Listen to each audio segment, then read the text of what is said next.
যে ঘটনাটা ঘটছে এটা অত্যন্ত হৃদয় বিদারক ঘটনা।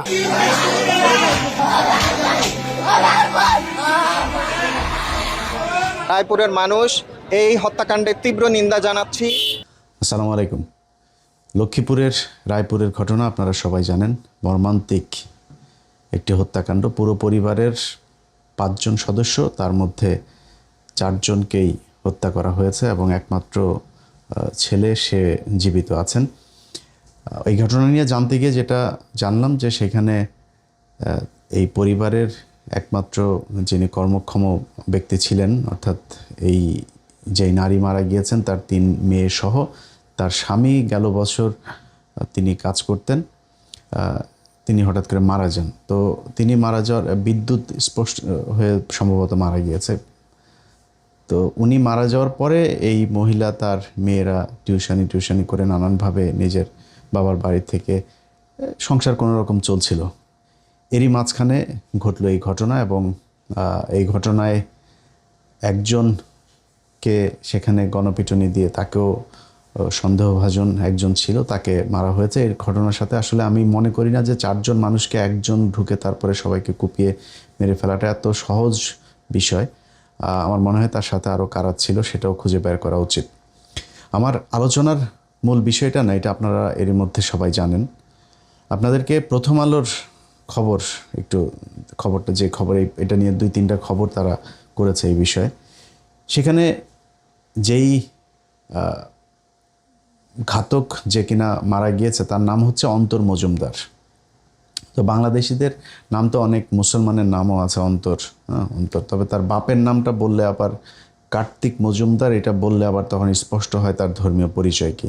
যে কারণে প্রথম আলো কোথাও তাদের কোনো সংবাদে তার বাপের নামটা তারা উল্লেখ করে নাই। এবং শুধু প্রথম আলো ডেইলি স্টার না, মোটামুটি বাংলাদেশের গণমাধ্যম যারা যারা আছে এটা নিয়ে ঘাতক, যুবক এরকম টাইপের বক্তব্য দেওয়া হয়েছে। কেউই তার ধর্মীয় পরিচয় এখানে আনে নাই। আমি আগে থেকে পরিষ্কার করে নিই, ভাই আমি একজন মুসলমান, ঠিক আছে, কিন্তু আমি কেউ কারো ধর্ম নিয়ে কেউ জোর করে আমার ধর্মে চলে আসুক কিংবা আমার ধর্মের কোনো ধর্মীয় কোনো অনুশাসন পালনে কেউ বাধা দেখ, আমি কোনোটাই সাপোর্ট করি না। ভাই আমি নিজে একজন মুসলমান, খুব নাদান টাইপের মুসলমান, আমি নিজেই ভাই সব কিছু পালন করি না। সো আমি আরেক ধর্মের মানুষরা এখন মুসলমান মনে কিছু না। ভাই পৃথিবীতে 200 কোটির মতো মুসলমান আছে, এই 180 কোটি থেকে 200 কোটি এই মুসলমানেরাই তাদের কাজ করে না। নতুন মুসলমানের এত বানানোর জন্য ধর্মযুদ্ধ করতে আসি নাই।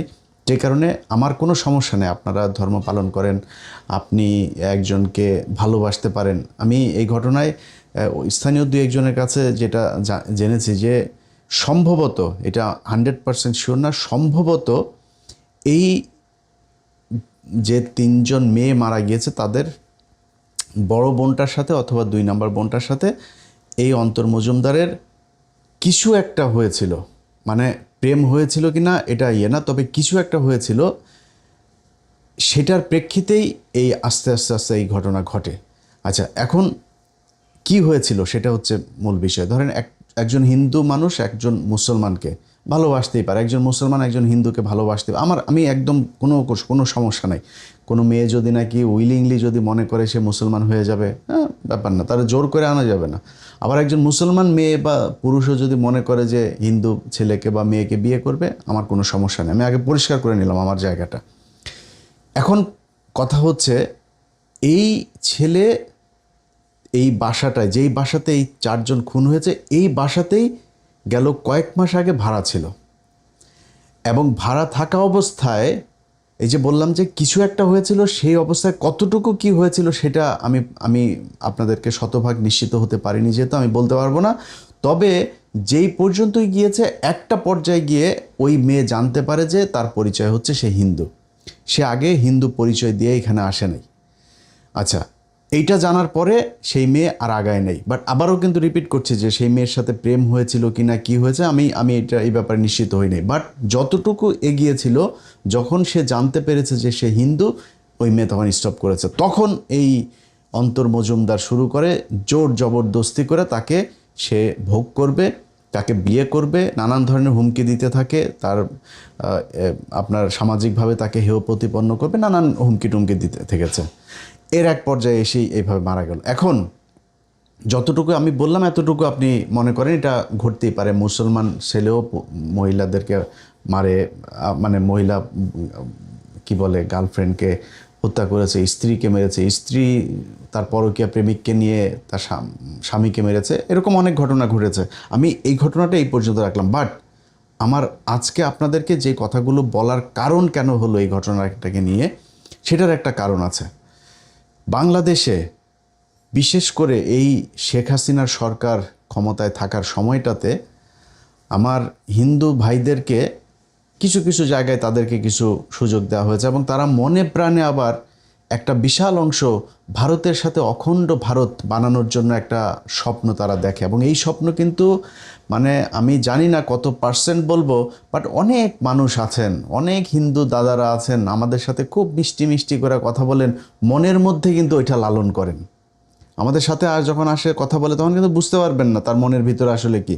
যদি সুযোগ আসে কোনো দিন, তারা শুভেন্দুর মতো চেহারা পাল্টায় তারপরে বুঝাই দিবে যে আসলে ঘটনা কতটুকু কি হইল। হ্যাঁ, এটা কিন্তু তারা তখন জানতে পারবেন। তো আমি এই হিন্দুদের ব্যাপারে যেটা বলবো, তাদের মধ্যে একটা অংশ হিন্দু মহাজোট, এবং বিশেষ করে এই দুইটা হিন্দু মহাজোট এবং হিন্দু জাগরণ মঞ্চ, এই দুইটা সংগঠন প্রচণ্ড রকমের কট্টর তারা একটা পন্থা অবলম্বন করে। এবং তাদের গ্রুপে আমি কিন্তু আমার 15 মিনিটসের মধ্যে আমার ইউটিউব চ্যানেলে সেই ভিডিও এখনও আছে, সেটার একটার বোধহয় আমার যতটুকু শিরোনাম মনে আছে যে ওরা পেটে বাচ্চা দিয়ে ভেগে যায় বা চলে যায়, এরকম থাম্বনেল দেওয়া ছিল শিরোনাম। এই ভিডিও দেখেন, আমার চ্যানেলে আছে। সেখানে স্পষ্টভাবে দেখানো হয়েছে কিভাবে হিন্দু মহাজোট, হিন্দু যুবজোট, হিন্দু ছাত্রজোট, লাভ কুরুক্ষেত্র, তারপরে লাভ জেহাদ, এরকম অনেকগুলো তারা বানিয়েছে। সেইখানে আমাদের একজন আবার ওদের ইন্টারনাল একটা ফেসবুক গ্রুপে আমরা ঢুকেছিলাম। ঢুকতে গেলে আবার হিন্দুদের ওই লাগে, আপনার ভোটার আইডি কার্ড শো করে তারপরে দেখাইতে হতো। আমরা একটা ভুয়া ভোটার আইডি কার্ড শো করে তারপরে সেখানে ঢুকেছিলাম। ওইটা নিয়ে আমি একটা অনুসন্ধান করেছিলাম এবং একটা 15 মিনিটস করা হয়েছিল। সেইখানে তারা একটা সিন্ডিকেট তৈরি করেছে। সে সিন্ডিকেট কি, একটা আমার অনেকগুলো তাদের চ্যাটিং মনে আছে। একটা জায়গায় ওরা বলছে যে দাদা, মানে ওরা খুব মজা করে যে একজন হিন্দু একটা মেয়েকে আপনার করেছে, হ্যাঁ, তারপরে মানে মুসলমান একটা মেয়েকে ওরা মানে খারাপ কাজ করেছে, এবং করার পরে সেটা নিয়ে ওরা ওইখানে আবার হাসাহাসি করে। একজন জিজ্ঞেস করছে গ্রুপে যে দাদা আমি কোথায় কিভাবে করবো, আমি তো একটাও খেতে পারলাম না, মানে খুব বাজেভাবে কথাগুলো বলে তারা।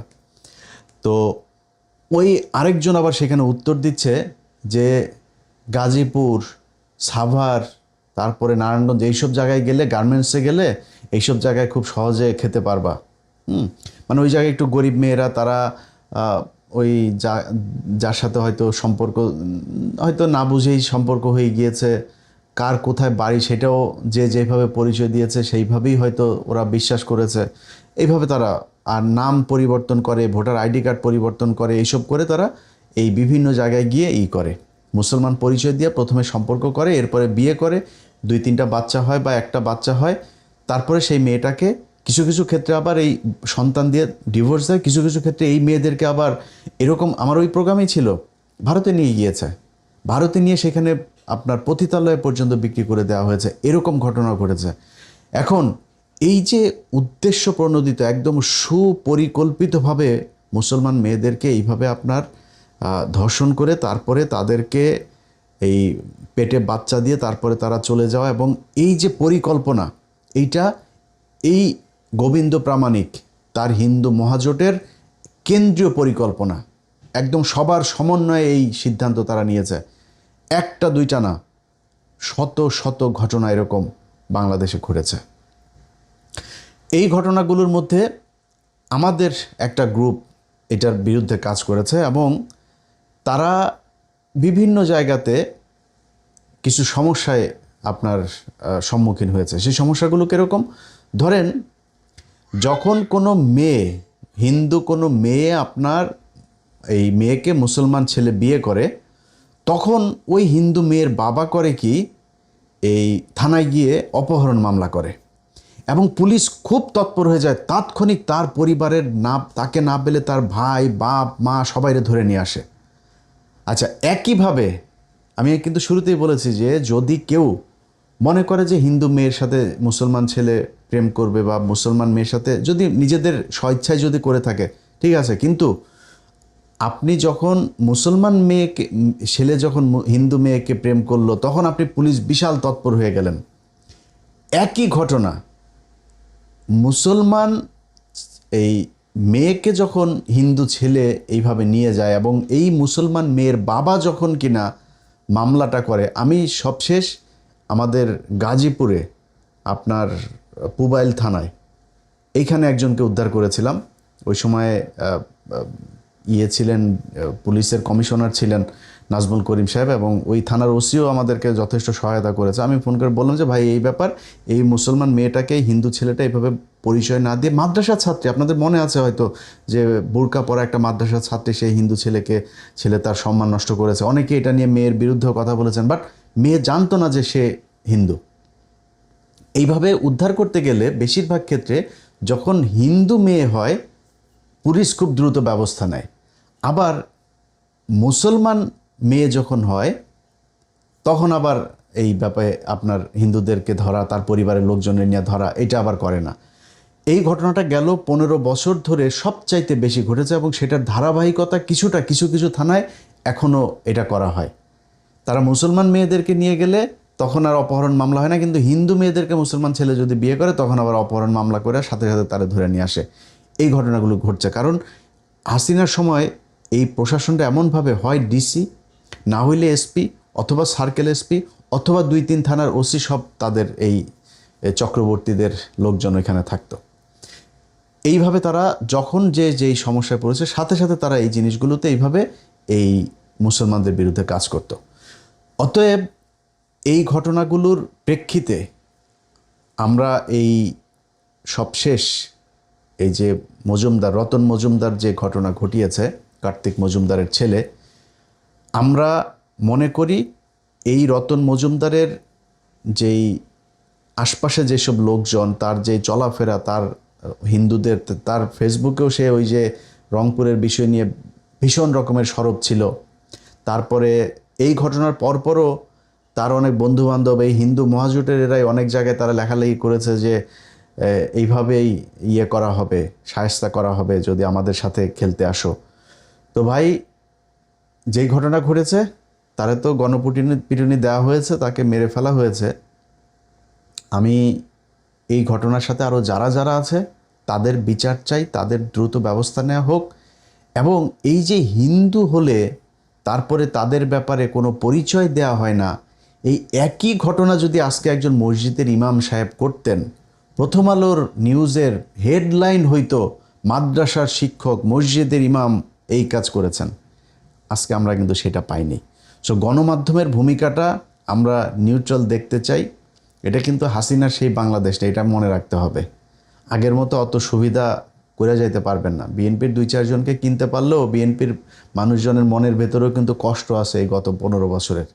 হ্যাঁ, চুরি বাটপারি ছিনতাই মিনতাই যাই করুক, চাঁদাবাজি টান্দাবাজি যাই করুক, ওই কষ্ট কিন্তু আছে। সো খুব সাবধানে এগুলো করতে হবে।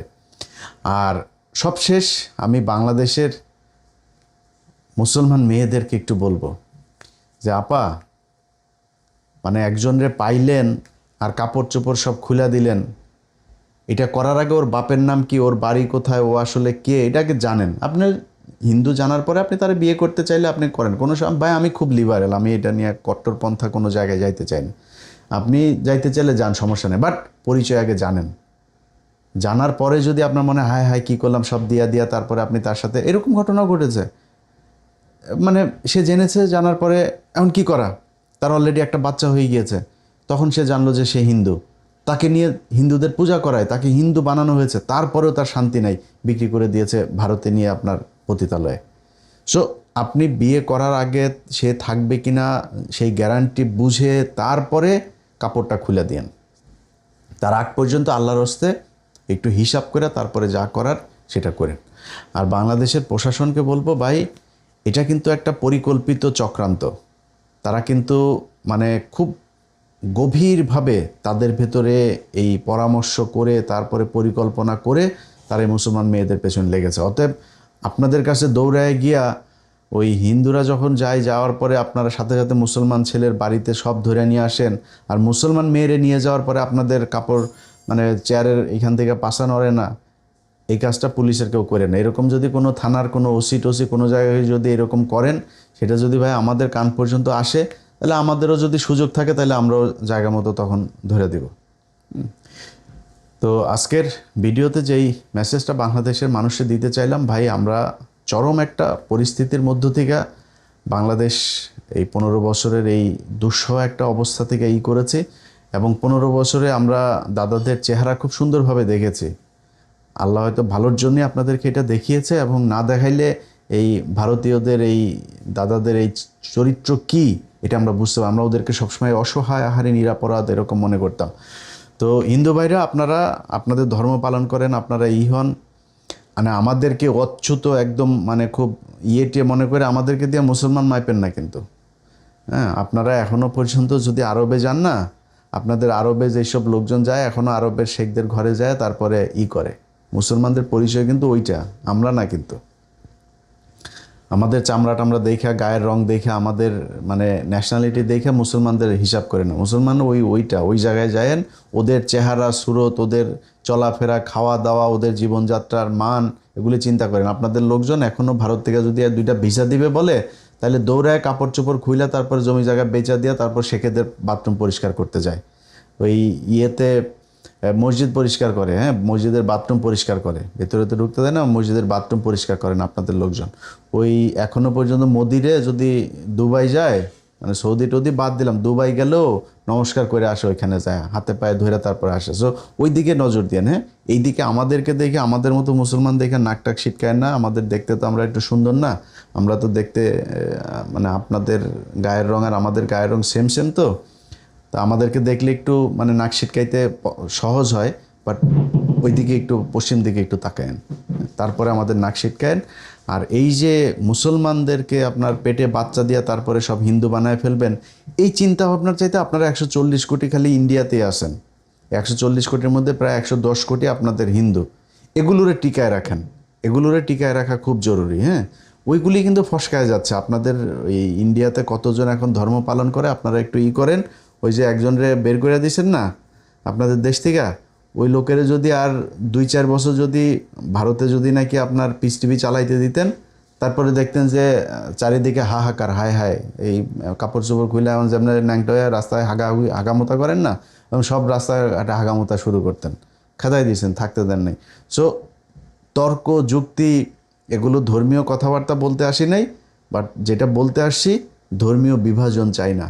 সম্প্রীতির সাথে বাংলাদেশে যদি থাকতে চান, তাহলে চরিত্র পাল্টাইতে হবে। হাসিনার সময়কার সেই চরিত্র নিয়ে এই সময়ে চলা যাবে না, তাহলে কিন্তু সামনে আরও খারাপ পরিস্থিতি আসতে পারে। বাংলাদেশের আলেম সমাজ এবং বাংলাদেশের মানুষ যারা আছেন, আপনাদের কাছে অনুরোধ থাকবে, ভাই এই ঘটনাগুলোরই একটু সিরিয়াসলি নিয়েন। এটা এত সহজ না। হ্যাঁ, আমি খালি এটা নিয়ে কথা বলতে গেলে, ওইদিকে বাংলা এডিশন এটা নিয়ে কথা বলতে গেলে না, অনেক চাপ উপরে আসে, যেই চাপ আসলে আমি ব্যক্তি একজন, তো যেখানে এই চাপ সামাল দেওয়াটা অনেক কষ্টকর হয়ে যায়। আমি এই মুহূর্তে যে পরিস্থিতির ভেতর দিয়ে যাচ্ছি, আপনারা হয়তো জানতে পারবেন, যদি বেঁচে থাকি তাহলে বলতেও পারছি না অনেক কিছু, হয়তো আল্লাহ যদি বাঁচিয়ে রাখে তাহলে এক সময় জানতে পারবেন কি কি পরিস্থিতি সহ্য করতে হয়েছে। তো আর কত বলবো বলেন, আপনাদের একটু যদি হুঁশ হয় তাহলে অন্তত নিজে কিছুটা রিল্যাক্স ফিল করব। সবাই বুঝেন, এটাই আশা করি। আল্লাহ হাফেজ।